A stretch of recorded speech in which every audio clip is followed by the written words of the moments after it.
Hallo zusammen, heute haben wir ein neues Blockchain-Bild, von dem wir die Gesamtübertragungsfunktion ermitteln wollen.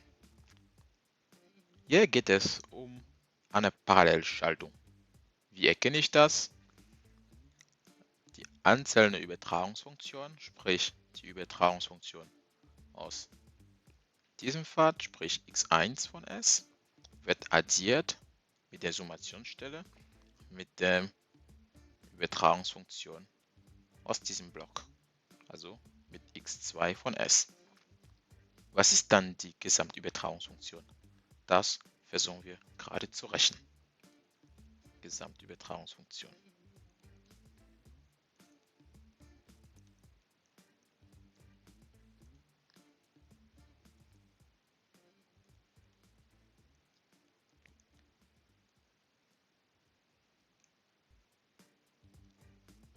Natürlich dabei ist immer festzulegen, was überhaupt die Eingangsgröße und die Ausgangsgröße des Blockchain-Bildes ist.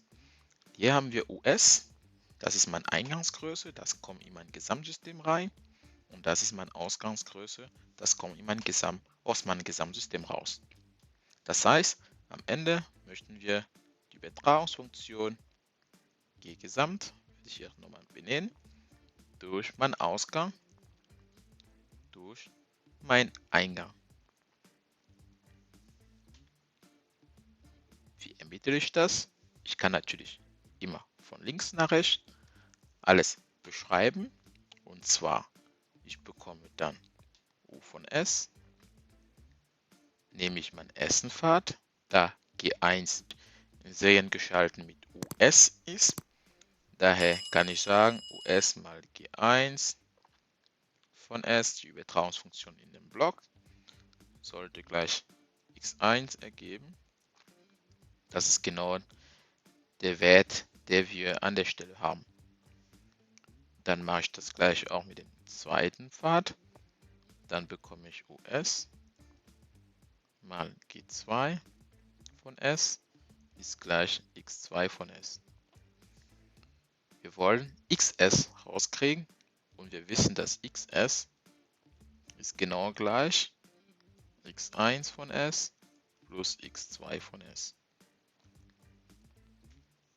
Das heißt, ich muss nur die beiden Gleichungen hier, Gleichung 1 und Gleichung 2, in diese Gleichung 3 ansetzen, oder? Das wäre schon alles. Dann sage ich 1 und 2 in 3. Das ergibt dann xs ist gleich u von s mal g1 von s plus u von s mal g2 von s. Und das ist dann gleich, wenn ich us aus dem Klammer setze, g1 von s plus g2 von s. Also xs ist gleich us mal g1 von s plus g2 von s. Ich möchte am Ende die Gesamtübertragungsfunktion ermitteln. Die lautet xs durch us. Deswegen teile ich jetzt meine Gleichung durch us. Somit erhalte ich xs durch us gleich g1 von s plus g2 von s. Wie ich am Anfang gesagt habe, wenn wir eine Addition von zwei einzelnen Übertragungsfunktionen haben, dann sind die beiden Übertragungsfunktionen parallel geschaltet. Somit könnte ich dieses Blockscheinbild oben vereinfacht darstellen, und das wird dann wie folgt aussehen. Ich habe meine Eingangsfunktion, meine Eingangsgröße natürlich oder meine Führungsgröße, die geht hier in dem Gesamtsystem. Jetzt brauche ich meine Gesamtübertragungsfunktion, das ist jetzt G1 S plus G2 von S, und da kommt ein XS raus. Damit habe ich ein Blockscheinbild mit Parallelschaltung aufgestellt und vereinfacht. Das war's zu dem Video. Wenn es euch gefallen hat, lasst bitte einen Kommentar. Abonniert euch natürlich dem Kanal und schaut euch weitere Videos zum Thema Regelungstechnik. Stay tuned. Bis dann.